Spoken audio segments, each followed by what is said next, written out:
So, as I was saying, White wants to open up lines, Hmm. and because Black doesn't have as much space, so because White has, like I said, access Yeah, to a bigger area for his pieces. whole extra rank. Yeah. Yeah, a common strategy for Black is to trade off some pieces. Okay. And knight e4 does two things. It offers the trade of the knight, Bishop and the knight. perhaps, the bishops, Oh yeah. and it also prevents White right now from its expanding in the center. Yeah. And the reason why we want to trade when we're lacking space is that our pieces tend to get in each other's way. Hmm. And if you can, so for example, this bishop, if it would want to go to f6, it can't because the knight is Hmm. currently occupying that square. Yeah. And so one way to deal Free with up that issues square. of lack of space is just to trade some pieces so that your remaining pieces have squares that they could go to. Got it. Okay, Okay. so we got a All right. takes. Trade the bishop first. Okay. Yeah, Oh wow. so knight takes Oh well, because you're we hit not the hanging the queen. rook. Yeah. Got it. Got Yeah, it. Yeah. so That it makes takes. sense. And by all means, stop me if I'm going too fast or if there's No, no, no. I got it. if there's I was ever. a little late seeing that, but I saw it eventually. Yeah, let me know if I'm going too fast, too slow. Okay, so now in Okay. this position Yeah. we've had some exchanges. Mhm. Black is still eyeing the e4 square, Mhm. um, but I he's like Black's position a lot more now than I did before after that very simple trade. yeah, Just because I think Black's pawn structure looks really nice now, and the bishop looks way better. yeah, yeah. That Um, bishop is on a nice diagonal. yeah. White, on the other hand, is ready at any moment to push forward with e4. Maybe he wants to bring the knight back so that he can take back with the knight. Mm, He's got his rooks connected, so those are all positives for White. One of the yeah. downsides for White, he's got an isolated pawn here Yeah. and doubled pawns right Yeah. here. Mm, Now, double pawns aren't always bad. This pawn in particular is doing something useful. It's holding on to the d pawn. mm, But this pawn here tends to be a target because it's hard to protect that pawn with another pawn. yeah. And so So you a got to lot of leave a times piece. in this structure, that pawn is attacked by black. Hmm. So given that white has these two weaknesses, what move do you think that white played here to try to get rid of one of those weaknesses? Oh. Mm. I'm thinking C5 maybe. Okay, Um, so c5's because a good idea, but although black doesn't have to take, or even if black does take, it wouldn't be beneficial to take back with the d pawn because then you're just doubling up again. right, so in this So example, this would be really good for black because white would have yeah, isolated double pawns. yeah, and a pawn that is really really hard to defend, the c5 pawn with queen attacking it. So you have the right idea, a pawn move. That's not the only weakness Hmm. that's on the board. So what other pawn moves are possible? Yeah, so if we're looking at the a2 weakness, you can push the a2 pawn as well. You can push it to a4. Oh, you could go a4, then a5. Yeah, That wouldn't be bad. And then if the b pawn takes back, then you're definitely weakening that bishop in a severe way, right. So and doubling your Capablanca, pawns. he actually did play a4. Nice. for that reason. So that's one way to get rid of a weakness, is to trade the sucker off. So he wants to play a5. Yeah. Okay, in this instance, Tartakower played a surprising move to me. He got rid of his nice bishop. Whoa. Yeah. Especially because if queen takes, you're lining up to take the rook for free. Yeah. Although, I guess the knight moves, but still, it's a threat. It's a threat that you've created for yourself. Well, he And I developed also his don't knight. think was that knight on f3 really that valuable as well? Like, surely it wasn't as valuable as the bishop. Well, I think the idea. Yo, Dr. Jekyll, what's up? I We're think doing a there's, lesson. We're looking at Capablanca's game. I think there's a couple of things that are at play here. Both sides have bishop and knight, and Tartakower, being a creative player, may have wanted to, how do we say, Create an imbalance. create an imbalance, exactly. So create a difference between both sides. So this exchange means that white is the only one with the bishop. Black has the knight. And it also frees up, because he wants to put the knight on c6, right? And if he did that while keeping the bishop, he'd just be blocking that bishop. Yep. So that's also an option. Right? Yep. That's also a reason why potentially. This is a very direct way of playing. I think, you know, if I was playing, I'd be looking at d6 with the idea of going knight d7. Come on, arrow, get on there. Knight d7, knight f6. Yeah, okay. Unless there's a reason here that I'm not seeing. But optically, I wouldn't want to give up my bishop like that. Yeah, yeah. But for mere mortals like you and I, maybe it's not possible to understand some of these moves by the greats. Yeah. So let's see how it turned out. Yeah. Right. Knight c6. Connecting the So rooks. Capablanca brought the rook over.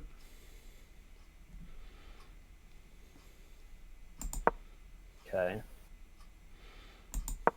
Queen h3. So just getting out of the line of sight of the rook. So bringing the rook over, sorry, this is because when he plays a5, if the pawn takes, the file is completely wide open.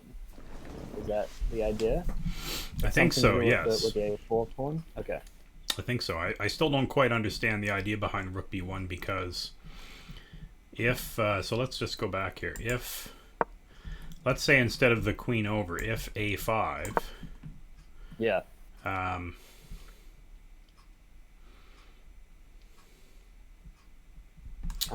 mean, I don't see why. I mean, once black takes with the knight, I don't see how this rook is useful. Yeah. So currently, I don't quite see the concept. Okay. Because even if I guess that file is one of the closest to getting open. Like, the rook wasn't doing much where it was before, so you might as well get it. Yeah. Somewhere where there's potential later in the game.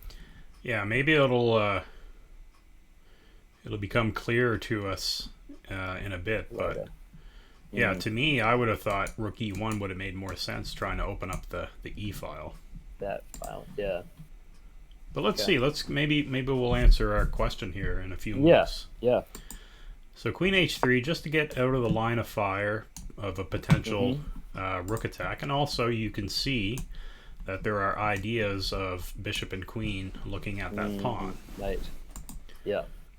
Definitely. So Tartakower says, all right, I'm going to aggressively bring my rook up.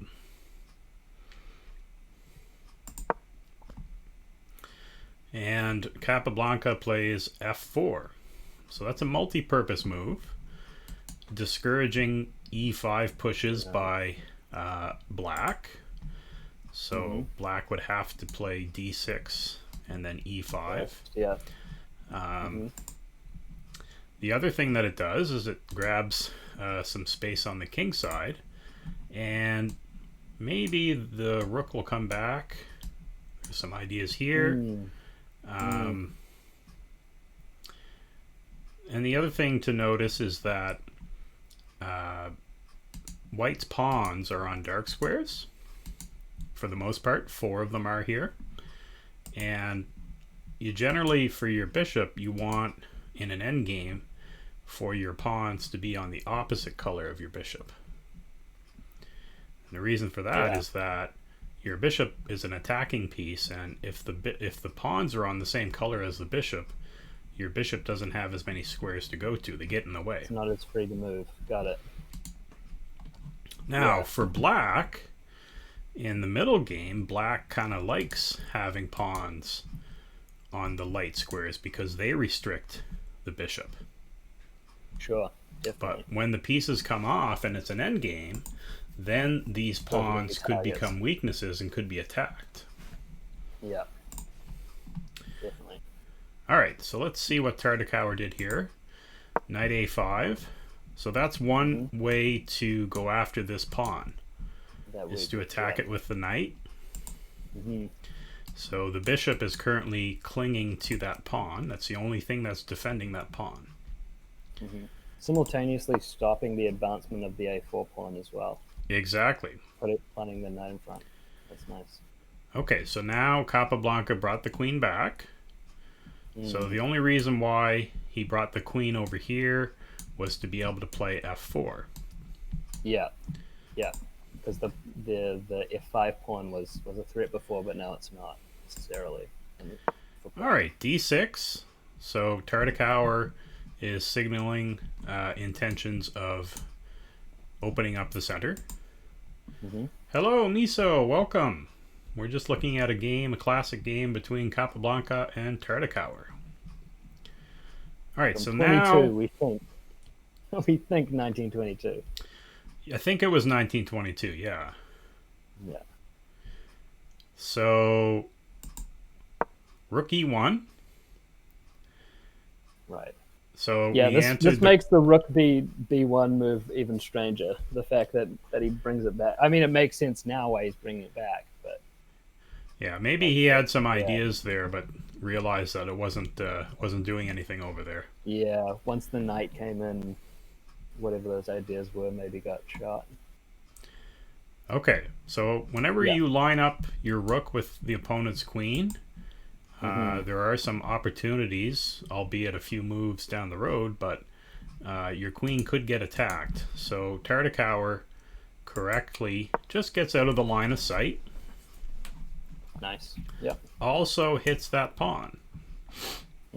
So remember we said that's an isolated pawn. Yeah. All right. The bishop right now, it's not really a great bishop because he's blocked. Yeah. So that means we have to open up some lines. So Capablanca plays e4. Nice. Now we have a nice bishop. Yeah. Oh, yeah. At first I didn't see why he took with the queen, because it creates that same problem where it's on the same file as the enemy rook. Yep. It's just, checks are coming that are spooky. So he's got to be careful, though, because like you said correctly, that is in line with the rook, so there could be some tactics. Okay, so g6, just to prevent the queen takes h7 move. g3, just to solidify the f pawn. King f8, king g2. So both sides are just slowly improving their position. Rook f7. All right, h4. So Capablanca wants to try busting it open over here. Yeah. And maybe rook over here, rook takes, and then focus on that pawn. And it looks weird because it looks weakening to the king, but really there's no threats to the king at this point. Yeah, the king... Nothing is really getting close to it. King still has these two guys in front of him. Yeah. All right, so Tartakower knows that the general rule of thumb is if your opponent is attacking on the wing, you want to reply in the middle. So he says, on guard. Takes. Takes. Oh, and here's the tactic. Yeah. So we have an exchange. Yep. Wow. So this is a fair exchange. Both sides get a queen and rook. Yeah. Yep. Okay, so now let's assess the position. We've got rook Wow. and bishop Yeah. versus rook and knight. So But that bishop is suddenly way better than it was before. the bishop is really good now. Yeah, look, it's got an open diagonal here, open diagonal here. Yeah. And remember what I said about an endgame. We're at an endgame now. We've got 3 black pawns that are on white squares. Vulnerable to being eaten up by that bishop. So let's see how Capablanca manages to improve his position. So he plays h5. Wow. Yep. Because the idea... Wow, hang on. Yeah. that looks like a free pawn. Yeah, it does. Well, it is, but... I thought you could take h7, but the rook covers, so... Yeah. So bishop takes h7, and we got the rook takes. That's right. The idea behind h5 is to give the rook a target. Rook h1. Oh, okay. Yeah. And then if we just make a move for black... Hello, Sashin. And hello, lifeless chips. Rook takes. So we get our pawn back. And now we've got 2 attackers on h7, and we also got another attacker... pardon me, another pawn that we attack on d5. Nice. So that is why Tartakower did not take on h5. So Tartakower played rook f6,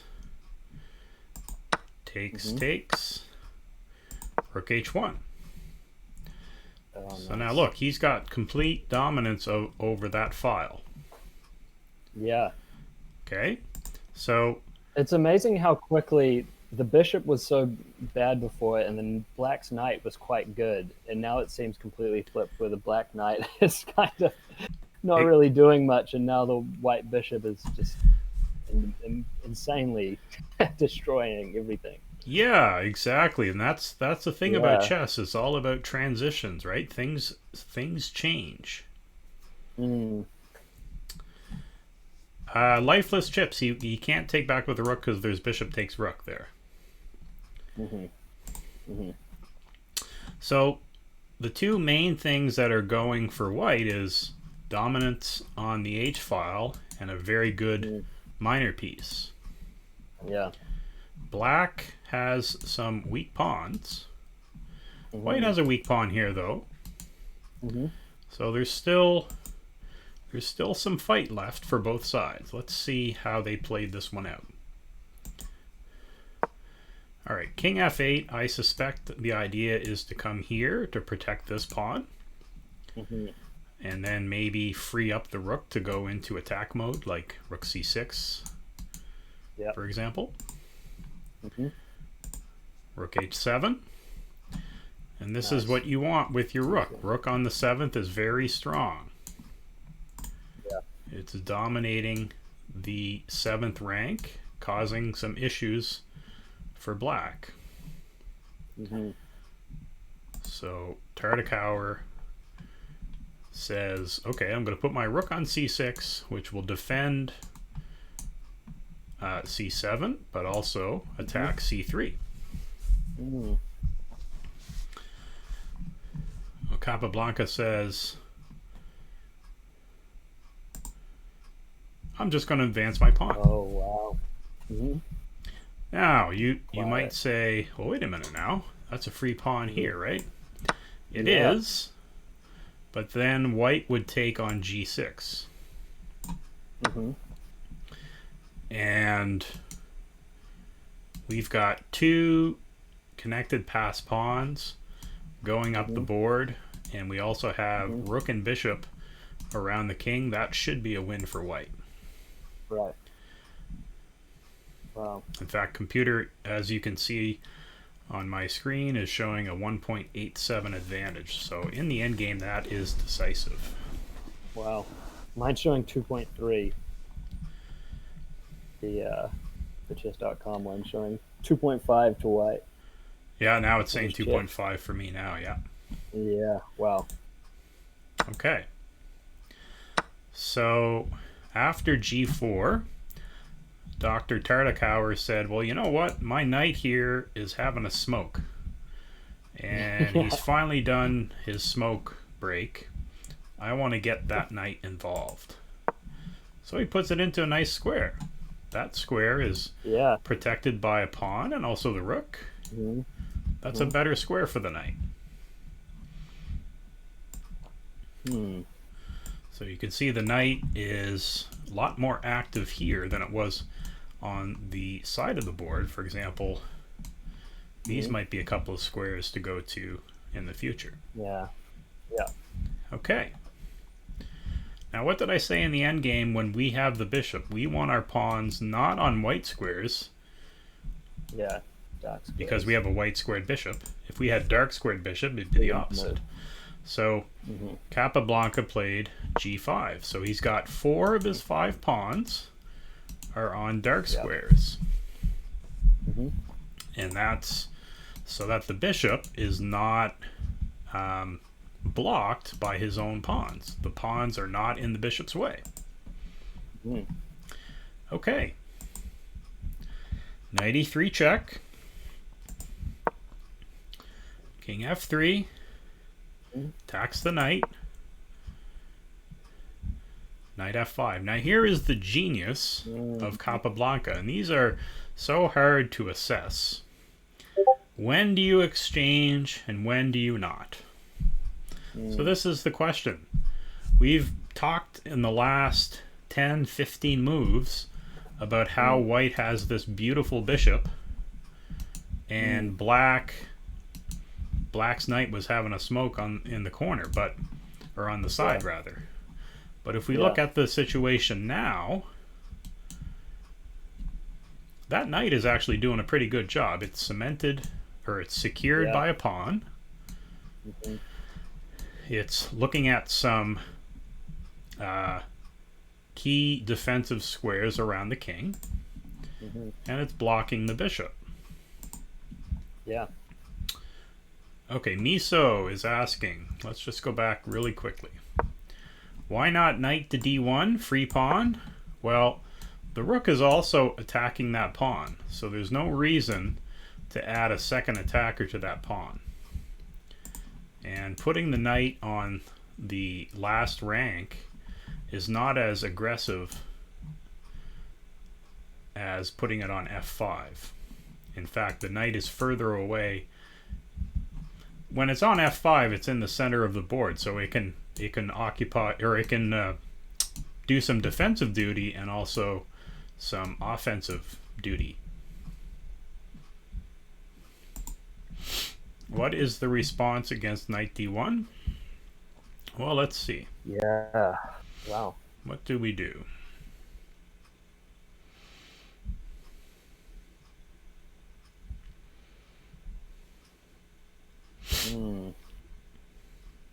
Are there checks or something here with the rook, or no? Both players are like, this isn't a Morphe game where his opponent is making a whole bunch of mistakes either. Like, No. Tartakower was playing exceptionally well. Yep. In this game too. So I'm looking at what happens on f5. Rook takes. Soltigo is saying he was just talking about this game the other day. Cool. That's awesome. King e2. No spoilers. Knight f2. Wow, Hold on now. Knight f2. What do you mean knight f2? Knight f2 is impossible right here. Knight f2 just loses a knight. Okay. Right? Doesn't knight f2 just lose a knight? Must be a different variation. So I'm just wondering here, what about here? Knight here.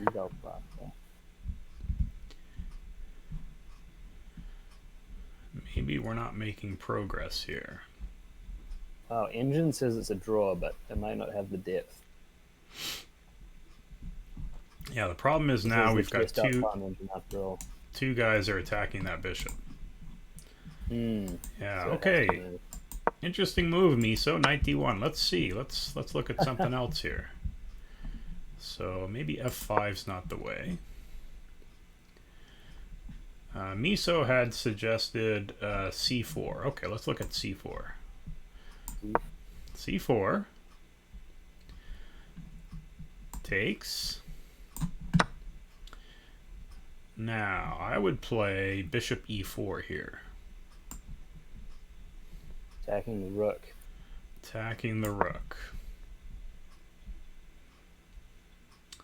So the rook has to go to either d6 or e6. Let's say it goes to e6. And how do you win the pawn? c7? Right. Rook takes... so probably d6 is better then. Okay, hold on. Go to d6.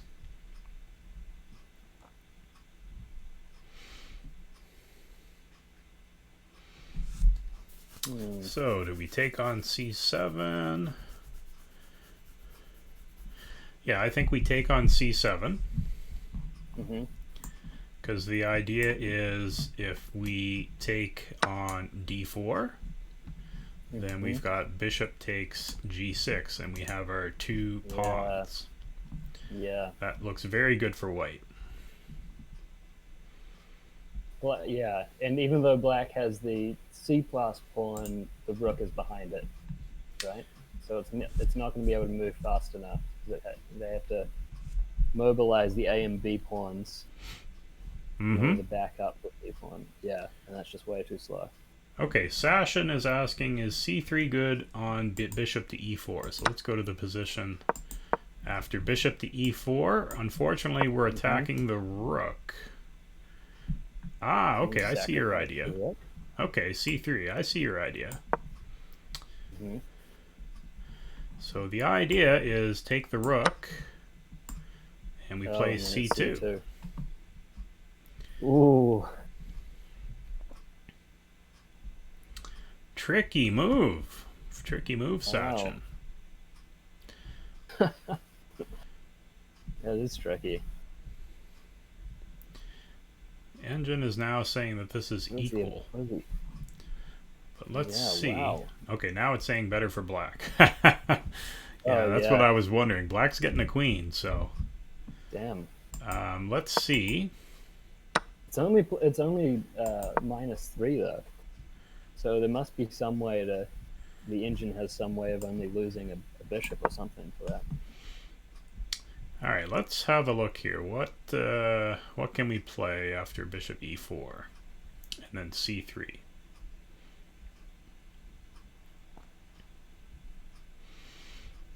Yeah, we could play bishop c2. Oh, engine. I'm cheating, but engine says rook h8 check. Which I don't see. I don't see the long term. What the move is there. Well, this could have been very well knight d1 very well could have been an option. Guys. Yeah. Yeah. And that just goes to show that it's a complicated endgame.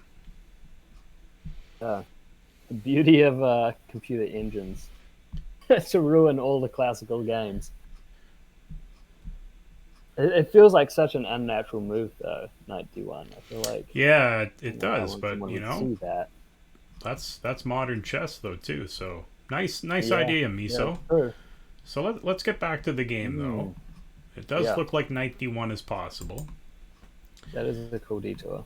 So in the game, Tartakower played the more natural knight f5, which puts it in more in the middle. Which still looks like a great spot for it. Yeah. It looks like a better spot than d1. Like, it does. On face value. I think I would definitely play knight f5 before I would play knight to d1 there. Okay, so as we were saying when we got to this position, we have been ranting and raving about our bishop, and except for the last couple of moves, black has had the bad knight. Now this is what makes Capablanca such a genius. Sachin says maybe Capablanca saw knight d1. That's very possible.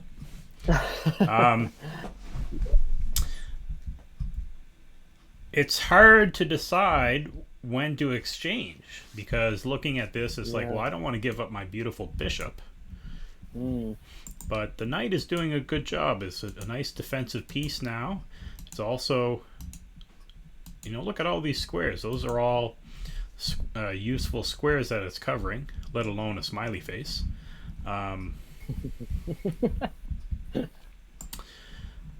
So Capablanca says, notice that, okay, we have to get rid of that piece.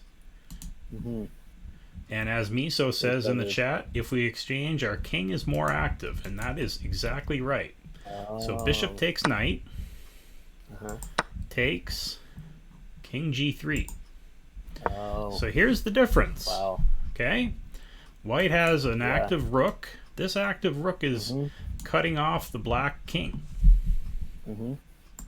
And what I really like about this maneuver, king g3, is that white is knowingly giving up a pawn here. But he has calculated or assessed that I'm going to be able to bring my king up the board here and generate some threats, some checkmate threats. So let's see what happened. Takes, king h4. Oh, this is exciting. So now it looks like we're going to lose a second pawn. Yeah, he's eating them all up. g6. Past pawns have to be pushed. Check. King up. So look at this. We've got active rook. Past pawn is way up the board. King is coming up the board. These are dynamic factors, right? Activity. Whereas black has static factors, namely he's up 2 pawns. So Capablanca has to make this work quickly. If he gives black 1 or 2 moves, then it's possible that him being up 2 pawns will be he'll be able to convert that to a win. Black would love to play rook e4 here and then get sight here to be able to defend, but as soon as you do that, you lose the pawn. The whole point. Well, he does play rook e4 because he wants to he wants to bring the rook back for defense. Capablanca says, I don't care about the pawn. He plays king f6. So he's threatening mate. So checkmate I didn't even think of that. And advancing this pawn are more important than material to Capablanca. King here. Check. Oh dear, this is not looking good. So now he takes. He's got 1 pawn back. And clearing space to push the pawn as well, because the rook was in front of the g pawn. Now this is a very sad move for Tartakower. Generally, in rook endgames, you want to have an aggressive rook, and when you put your rook on the first rank with your king, your rook is incredibly passive. So let's see. I don't know if he had a move here, to be honest with you. Thank you for following, Dr. Jekyll. The only thing I can think of is getting behind. I mean, you're losing the rook no matter what. So like you could do g4 and get behind that pawn, and then as soon as it promotes, you try to take. But Yeah. the other rook is coming to defend. It'll check the black king here as well. Oh, is that checkmate? It is. No, that hangs mate. It is. Oh dear. Oh dear. That's right, guys. So rook e8 is a wow. very sad, unfortunate move that had to be made. And it's Wow. all because of the activity of white's 3 pieces. Yeah. And so now Capablanca says, okay, I'll take my pawn back again. And we've got material equality. So the dynamic factors have given white an even stronger position, and it's given him his material back. So he comes up here. Wow. What was the plan with? Oh, I see. He's checking. He's checking from behind, trying to separate the king and the pawn. Yeah. Check. Yeah. I guess she sacked the rook here. Well, if you take... Why not rook takes pawn? If you take... This is a winning king and pawn endgame for white. Okay. Oh, because the king is so much more active. Yeah, right. Okay. At the very least... Yeah, not even close. I mean, the king's just going to go yada, yada, yada up the board. Yeah. Hey, Miso has subscribed. Thank you very much, Miso. Appreciate the subscription.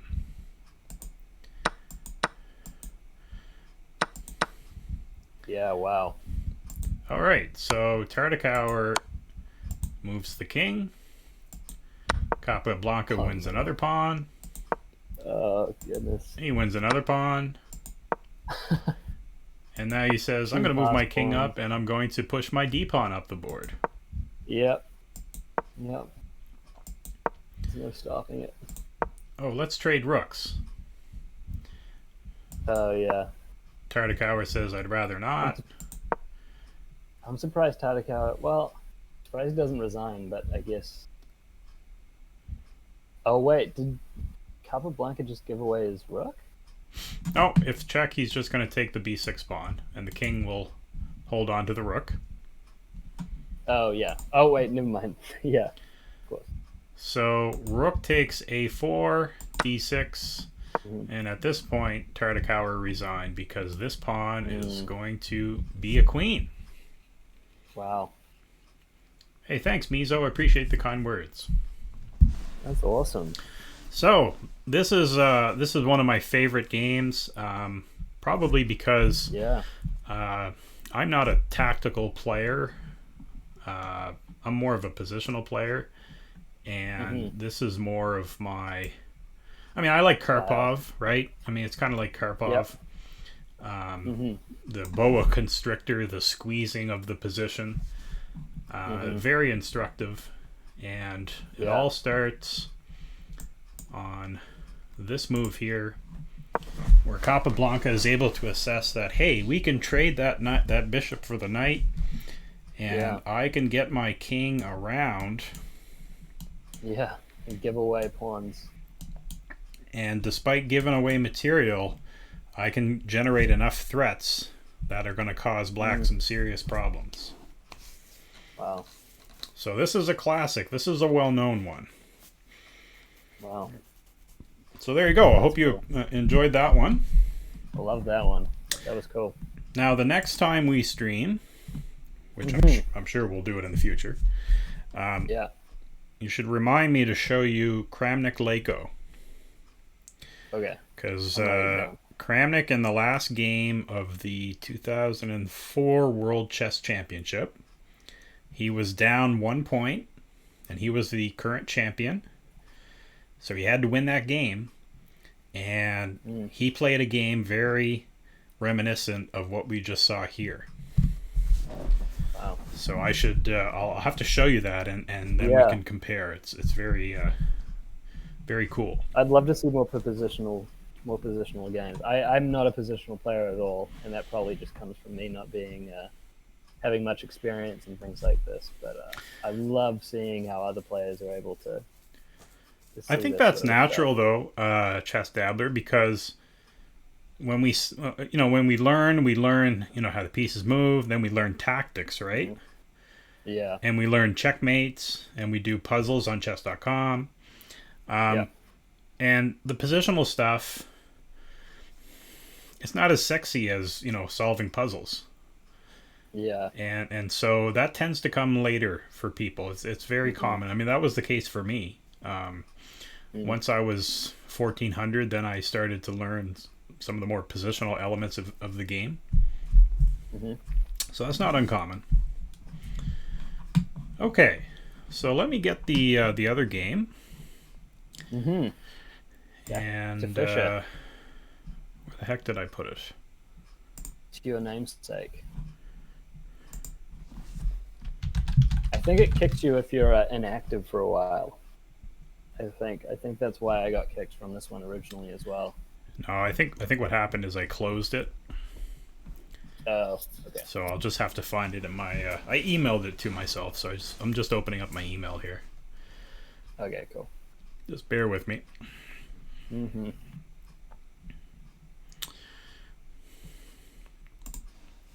While you guys are waiting for me, do check out ChessDabbler's stream if you haven't already.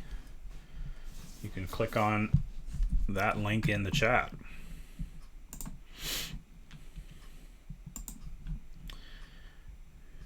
Okay.